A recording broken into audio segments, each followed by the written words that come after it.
Chapter 5 के question answer करेंगे। ये क्या थी आपकी पोएम थी हम कुछ सीखे।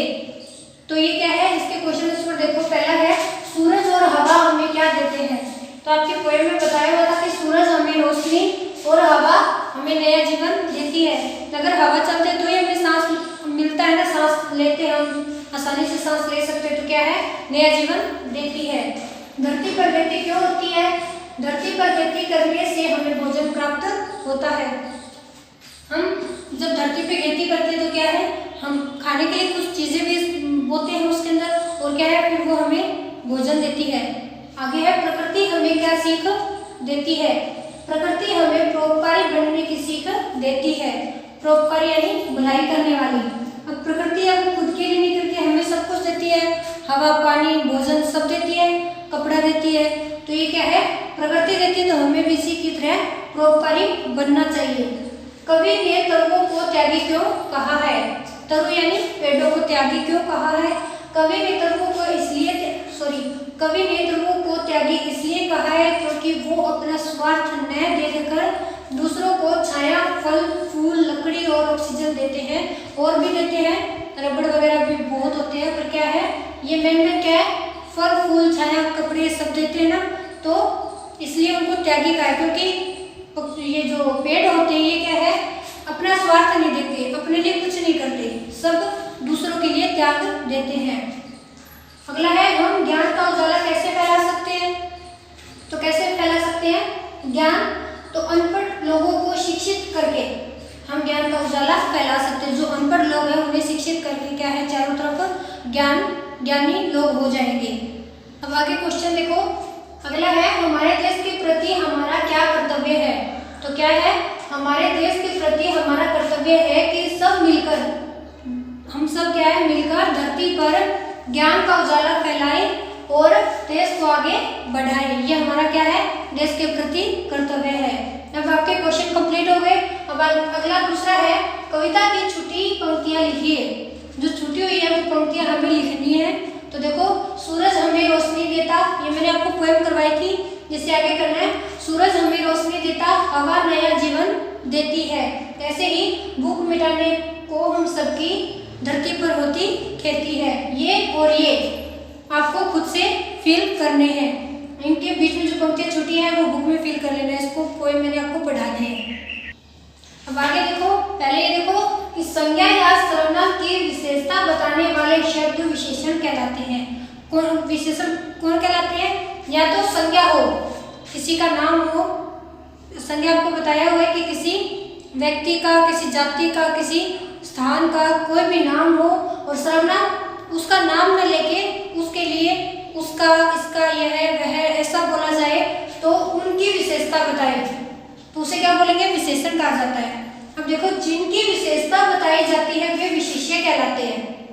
कैसे, अब जैसे सीता बहुत पढ़ती है, सीता कौन है, संज्ञा है, बहुत पढ़ती है वो क्या उसकी विशेषता है।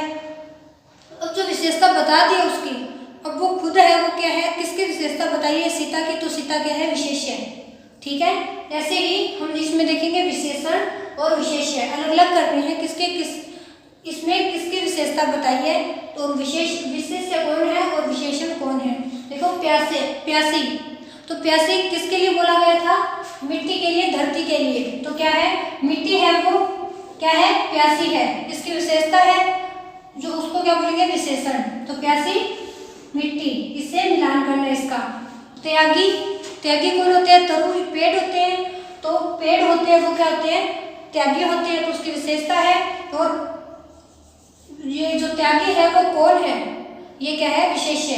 तो ये इसका मिलान करना है। नया जीवन, तो ये हो गया।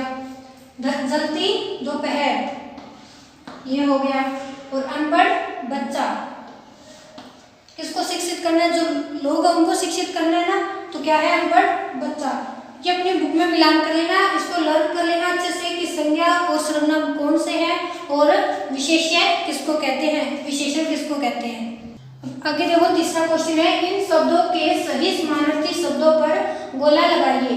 अब देखो, हमें ये शब्द दे रखे इधर, इनके जो समानार्थी शब्द है इधर, उन पे हमें क्या करना है, गोला लगाना है। तो देखो, तरु, तरु कौन क्या होता है? पेड़। तो पेड़ पौधा तो छोटा होता है, और वृक्ष जड़ तो धरती के अंदर होती है, तो ये क्या है?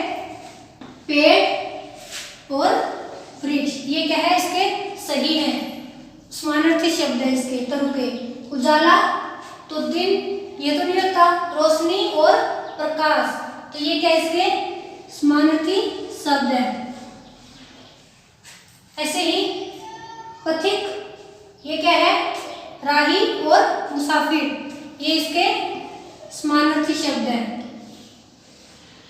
इस पे क्या करना है हमें? गोले गोले लगाने, जो इसके जो समानार्थी शब्द है उनके गोले लगाने हमें। आगे है दीप, तो दीप होता है, उसको क्या बोलते हैं? दीपक और दिया।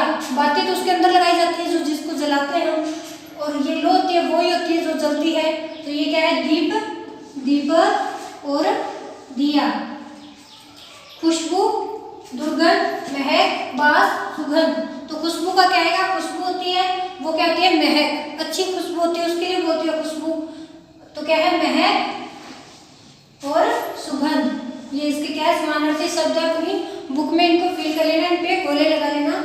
आगे देखो अगला क्वेश्चन है, इन वाक्यांशों के लिए एक शब्द लिखिए। ये आपको वाक्य दिए हुए इधर, इनके लिए एक शब्द लिखना आपको। आगे पहले देखो, जो पढ़ा लिखा न हो, जो पढ़ा लिखा न हो उसको क्या बोलते हैं? अनपढ़। तो क्या आएगा? अनपढ़। अपने सुखों का त्याग करने वाला, उसको क्या बोलते हैं? जो अपने सुखों का त्याग करता है तो उसको क्या बोलते हैं? त्यागी। क्या है? त्यागी। और जो पीछे रह गया हो, जो पीछे रह गया उसको पिछड़ा।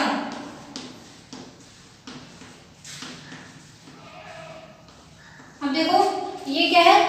वाक्य दियो, आपको इनके एक एक शब्द बनाने हैं। अब आगे देखो, आपको अगला क्वेश्चन दिया है, इन शब्दों के वाक्य बनाइए। ये आपको इधर शब्द दिए हुए, इनके वाक्य बनाने हैं आपको। तो ये क्या आपको है? वाक्य दिए हुए हैं, इनके शब्द बनाए थे एक एक। अब आपको ये शब्द दिए हुए, इनके वाक्य बनाने हैं, इनकी एक लाइन बनानी है, इनकी लाइनों में ये शब्द आना चाहिए। जैसे ये हित है, तो हित का क्या लिखोगे? हमें सबकी हित का कार्य करना चाहिए, तो ये इसकी लाइन बन गई, उसमें हित नाम भी आ गया।